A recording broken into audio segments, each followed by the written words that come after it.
পরিবারগুলো যদি আপনারা ইসলামিক আদর্শ ইসলামিক পরিবার হিসেবে গড়তে ব্যর্থ হন, তাহলে স্কুল আপনার বাচ্চাকে একজন ইসলামিক হিউম্যান বিইং হিসেবে গড়ে তুলতে পারবে না।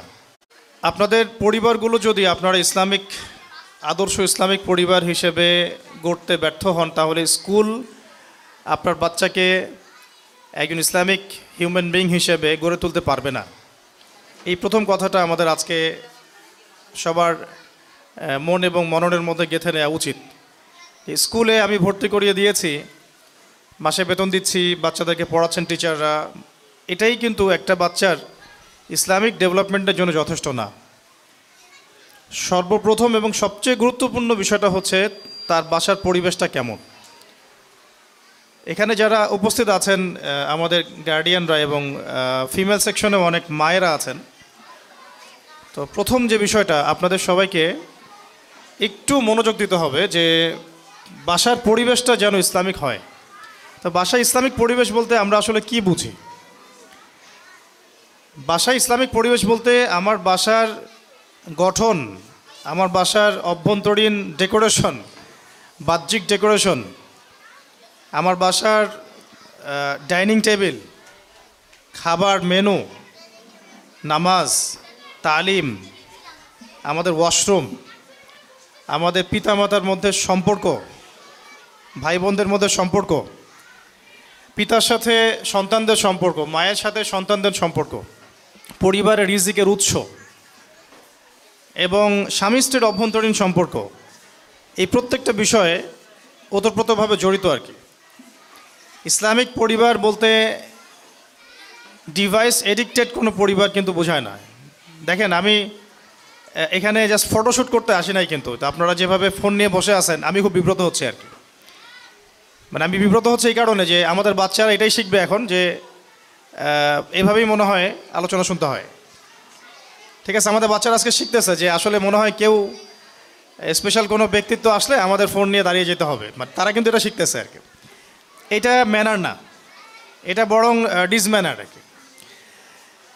তো ফার্স্ট অফ অল আমরা ইফতারের বিতরণটা করতে করতে বিষয়গুলো একটু মাথায় রাখি যে আপনাদের পরিবারটাকে যদি ইসলামিক পরিবার করতে আপনারা ব্যর্থ হন, তাহলে অনেস্টলি স্পিকিং যে আমরা লক্ষ লক্ষ কোটি কোটি টাকা খরচ করে কোনো প্রতিষ্ঠান আপনাদেরকে ইসলামিক সন্তান উপহার দিতে পারবে না।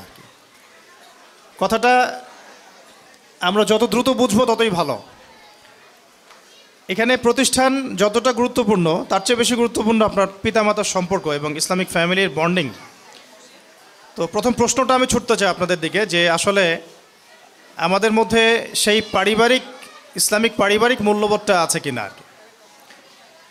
এটা আপনাদেরকে খেয়াল রাখতে হবে। আল্লাহ পাক আপনাদেরকে ইসলামিক পরিবার গড়ে তোলার তৌফিক দান করেন। দ্বিতীয় বিষয়টা হচ্ছে যে কয়েকটা মূলনীতি আমি নোট করেছি যে একটা বাচ্চাকে যদি আপনি পরিপূর্ণ ইসলামিক ভাবধারায় গড়তে চান, ইসলামিক পরিবারের পাশাপাশি আরও কয়েকটা বিষয় খুব জরুরি। সেটা হচ্ছে বাচ্চার স্বাস্থ্যগত বিষয়টা দিকে লক্ষ্য রাখা, বাচ্চার সুস্বাস্থ্য নিশ্চিত করা। আমরা এই বিষয়টাতে এত বেশি গাফেল যে আমরা আমাদের বাচ্চাদের হাতে এখন কিছু বিষ উঠাই দিচ্ছি খাবারের মাধ্যমে, এবং এই খাবারগুলো তারা মোটামুটি 10-15 বছর ধরে খাচ্ছে। পরবর্তীতে দেখা যায় এমন কোনো অসুস্থতায় তারা পড়ে যান যে ওখান থেকে রিকভার করা সম্ভব হয় না। আর যদি আপনি পূর্বসূরিদের দিকে তাকান তাহলে দেখবেন যে তাদের বাচ্চাদেরকে তারা এমন জায়গায় গড়ে তুলতেন যেটা একটু গ্রাম্য পরিবেশ হতো, একটু মাটির সাথে মিশতে দিতেন, প্রকৃতির সাথে মিশতে দিতেন, খাবারটা খুব প্রাকৃতিক খাবার দিতেন, ভাষাটা শেখাতেন খুব বিশুদ্ধ, ছোটোবেলাতেই হিপস করিয়ে ফেলতেন যাতে বড় হয়ে এটা নিয়ে তাদের কোনো পেরেশানি না হয়। 17-18 বছর হতে হতে তাদের মোটামুটি দাওরা দেওয়ার মতো যোগ্যতা তৈরি হয়ে যেত। 20 থেকে 25-এর মধ্যেই বড় বড় ইমামগণ ফতোয়া দিয়েছেন, ফতোয়া দেওয়ার যোগ্যতা অর্জন করেছেন, মুফতি হয়েছেন। এই প্রত্যেকটা বিষয় রিলেটেড আছে আপনার বাচ্চার সুস্বাস্থ্যের উপরে। আমরা আমাদের বাচ্চার খাবারের ব্যাপারে কতটুকু কনসিয়াস এটাও আমাদের দেখতে হবে। তাদের ঘুমের ব্যাপারে আমরা কতটুকু কনসিয়াস, তাদের ডিভাইস এডিকশনের ব্যাপারে আমরা কতটুকু কনসিয়াস, তাদের পরিষ্কার পরিচ্ছন্নতার ব্যাপারে আমরা কতটুকু কনসিয়াস, তারা কোন পরিবেশে থাকছে, কোন পরিবেশে খাচ্ছে, কোথায় ঘুমাচ্ছে। রোগ ব্যাধি হয়ে গেলে আমরা হাউমাউ শুরু করি, কিন্তু আমরা কিন্তু শুরু থেকে প্রিপারেশনগুলো নেই না। আমরা আমাদের প্রত্যেকটা বাসায় এখন ডিভাইসটা এত এডিক্টেড একটা জেনারেশন আমরা মানে ক্রিয়েট করেছি যে ডিভাইস এডিকশন ছাড়া কোনো বাচ্চা খাবারও খেতে চাইছে না। এটা তার ব্রেনের সেলের যে ডেভেলপমেন্ট এখানে ব্যাহত হচ্ছে, তার পুরো ডেভেলপমেন্টটাই ব্যাহত হচ্ছে, সেল ডেভেলপমেন্টটা। অথচ আমরা যারা ছোট ছিলাম, যখন আমরা ছোট ছিলাম, আমরা কিন্তু 15-20 বছর এগুলোর ধার কাছেও যাই নাই। হয়তো আমরা ফোন পেয়েছি যখন আমাদের বয়স 30। অ্যাটলিস্ট একটা সময় পর্যন্ত আমাদের সেলটা ডেভেলপ হওয়ার সুযোগ পেয়েছে। আমরা প্রচুর খেলতাম, ঘামতাম, ভালো খাইতাম, ফ্রেশ খাবার, আমাদের ব্রেনটা শার্প থাকতো, ঘুম ভালো হতো, শরীর অসুস্থ কম হতো। আমাদের মনে আছে যে আমরা আধা ঘন্টা 1 ঘন্টা পড়লে 3 দিন 7 দিনের পড়া হয়ে গেছে। একটা প্যারাগ্রাফ, একটা রচনা, একটা কম্প্রিহেনশন আমরা একটা দেখায় একটা ফটোকপি ব্রেনের মতো আমাদের মধ্যে চলে আসতো। এখনকার জেনারেশনে কিন্তু এটা খুব একটা পাওয়া যায় না, কারণ এই সমস্যাগুলো আছে।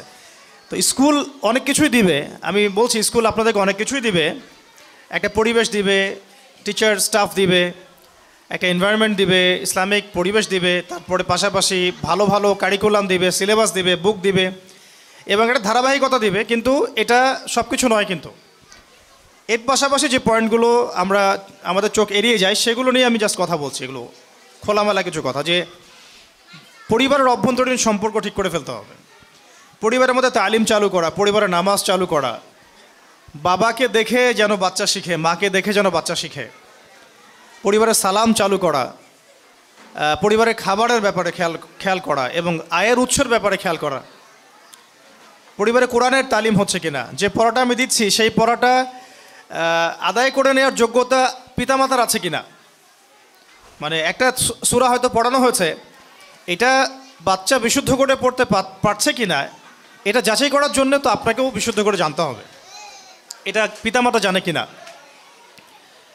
তার পাশাপাশি এই বিষয়গুলো, হাইজেনিক পরিবেশ আছে কিনা, পরিষ্কার পরিচ্ছন্ন কিনা, সে ছোটোবেলা থেকেই ভালো খাবার খাচ্ছে কিনা, ভালো সঙ্গ পাচ্ছে কিনা, খেলছে কিনা, ঠিকমতো ঘুম হচ্ছে কিনা। এই প্রত্যেকটা বিষয়ে একজন বাচ্চার মেধার বিকাশের জন্যে সম্পৃক্ত।